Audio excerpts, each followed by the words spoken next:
मानव शरीर में रक्त का थक्का जमाने ब्लड क्लॉटिंग के लिए कौन सा विटामिन मुख्य रूप से जिम्मेदार होता है? Option 1 vitamin A, option 2 vitamin C, option 3 vitamin K, option 4 vitamin D.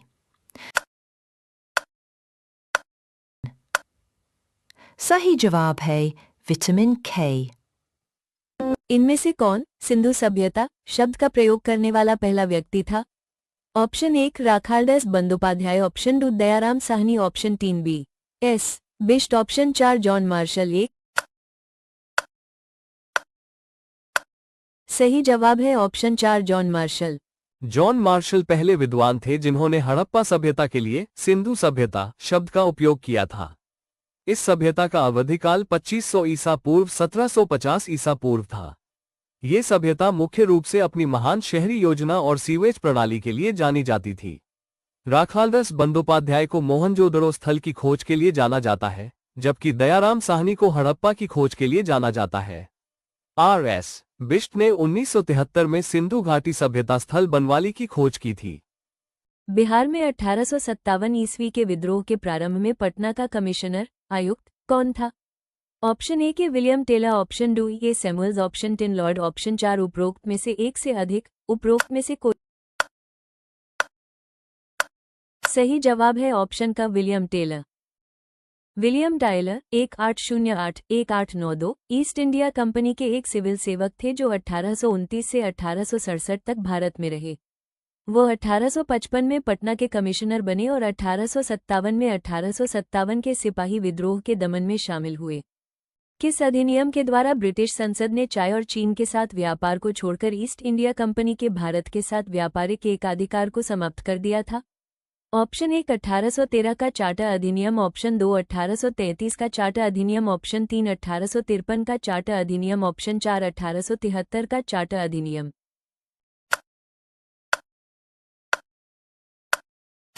सही जवाब है ऑप्शन 1 1813 का चार्टर अधिनियम।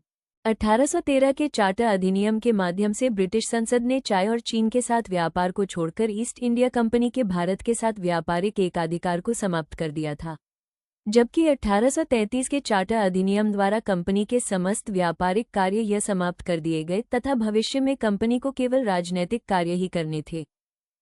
अंग्रेजों द्वारा बनाए गए बिहार के जिलों के निम्नलिखित युग्मों में से कौन सा वर्ष सुमेलित नहीं है?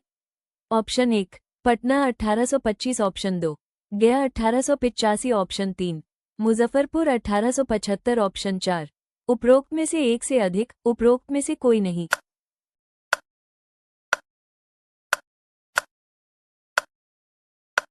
ऑप्शन 2 गया 1885। विद्रोह को अंग्रेजों ने कुचल दिया था। विद्रोह के दमन के बाद प्रशासनिक परिवर्तन हुए। ऐसा ही एक सुधार बंगाल काश्तकारी अधिनियम 1885 था, जिसने जमींदारों के खिलाफ व्यापक असंतोष के कारण बिहार और बंगाल में काश्तकारों के अधिकारों को परिभाषित किया।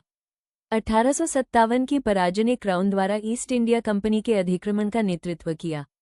1825 में पटना जिला बनाया गया था, अतः युग्म एक सुमेलित है।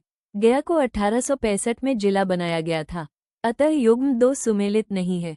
1866 में सारण जिले को सारण और चंपारण में विभाजित किया गया था, अतः युग्म 4 सुमेलित है। 1875 में तिरहुत को मुजफ्फरपुर और दरभंगा जिलों में विभाजित किया गया था, अतः युग्म 3 सुमेलित है। भागलपुर और मुंगेर को जिला मुख्यालय बनाया गया और बिहार के अन्य हिस्सों सहित ये भारत का पहला संविधान किसने लिखा? Option 1 doctor Bhimrao Ambedkar, option 2 Nehru ji, option 3 British parliament, option 4 Manusmriti. सही जवाब है ऑप्शन 1 डॉक्टर भीमराव अंबेडकर। स्वतंत्रता पूर्व काल में ब्रिटिश सरकार द्वारा भारत में आधुनिक शिक्षा का प्रसार करने का मुख्य कारण था।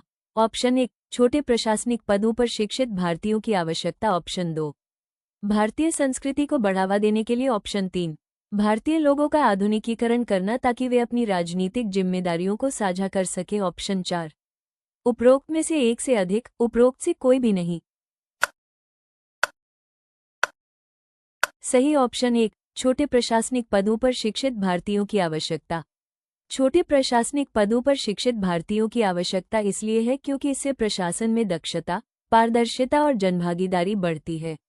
शिक्षित युवा आधुनिक चुनौतियों का सामना करने और प्रभावी ढंग से नीतियों को लागू करने के लिए बेहतर रूप से सुसज्जित होते हैं।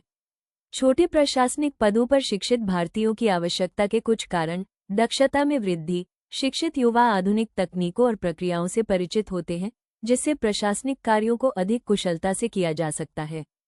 पारदर्शिता में सुधार। शिक्षित युवा भ्रष्टाचार और अनियमितताओं के प्रति अधिक संवेदनशील होते हैं, जिससे प्रशासन में पारदर्शिता और जवाबदेही बढ़ती है। जनभागीदारी में वृद्धि। शिक्षित युवा आम जनता की समस्याओं और मांगों को बेहतर ढंग से समझ सकते हैं और उन्हें प्रशासन तक पहुंचा सकते हैं। इससे जनभागीदारी बढ़ती है और सरकार की नीतियां अधिक प्रभावी होती हैं। विकास कार्यों में योगदान। शिक्षित युवा ग्रामीण विकास, शिक्षा, स्वास्थ्य और अन्य क्षेत्रों में विकास कार्यों में महत्वपूर्ण भूमिका निभा सकते हैं। प्रशासनिक सुधारों में सहायक। शिक्षित युवा प्रशासनिक सुधारों और नवाचारों को लागू करने में सहायक हो सकते हैं। निष्कर्ष: छोटे प्रशासनिक पदों पर शिक्षित युवाओं की नियुक्ति से प्रशासन में सुधार होगा, विकास कार्यों को गति मिलेगी और लोगों का सरकार में विश्वास बढ़ेगा।